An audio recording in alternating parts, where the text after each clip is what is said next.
Hi, this is Josh Matthews, Village News Sports Postgame Report. I'm here with Thomasdale head coach Kevin Tucker. His team just scored an impressive and dramatic victory over Dinwiddie, 20-13, to improve to 7-2 on the year. Coach, talk about the game tonight. You guys seem to come out a little flat in the first quarter. Talk about that and kind of the flow of the game. Well, you give Dinwiddie a lot of credit. They had a good game plan coming in. They had us pinned up and bottled up here early in the game, so we had to stretch the field a little bit, throwing the ball some, and got the momentum back. And then getting the ball the second half down 7-6 and taking an entire quarter of the game away from them. When you keep the ball out of their offensive hands, that's going to help you win a lot of football games.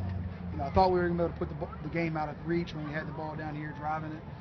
Fumbling the ball on the 8-yard line, that kind of kills you. And it's one of those things. Kids are going to be kids, and we got to battle back from those turnovers. 3 turnovers tonight's way too much. We're going to be in the shoots all day on Monday.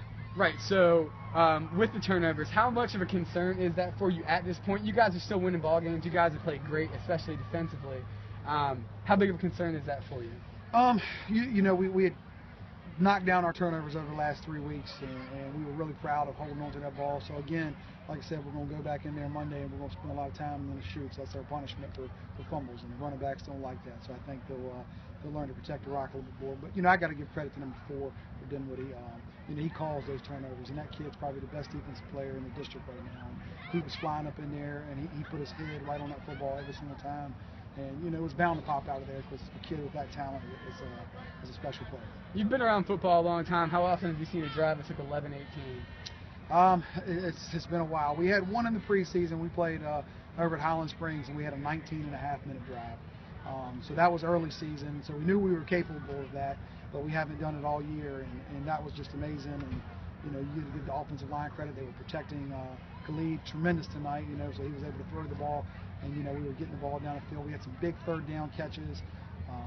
Marco Caraboto came up big tonight with that big third down catch, and then of course Eric on a big run. So again, give our kids credit. They wanted that drive, and we said when the ball was kicked down here and we had a mishandle on the kickoff, we said, hey, let's just go 90 yards now, guys. And that's the resilience of our kids.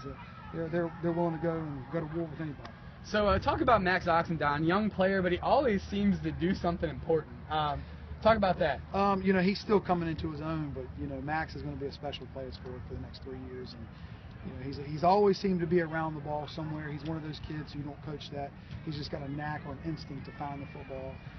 And I kind of thought at the beginning of the year that our offensive line might be the strength of our team, but looking at it from defensive standpoint, when you got guys like Justin Malaga with 15 sacks, Marco with 12 sacks, and then Sammy and Max in the middle, and I think they both have 70-plus tackles this year. So we're a pretty sound defense. We gotta stop giving up the deep ball on the passes, but I think we're gonna be all right. So last question: Matoka, as of right now, is winning 73-6 over Hopewell.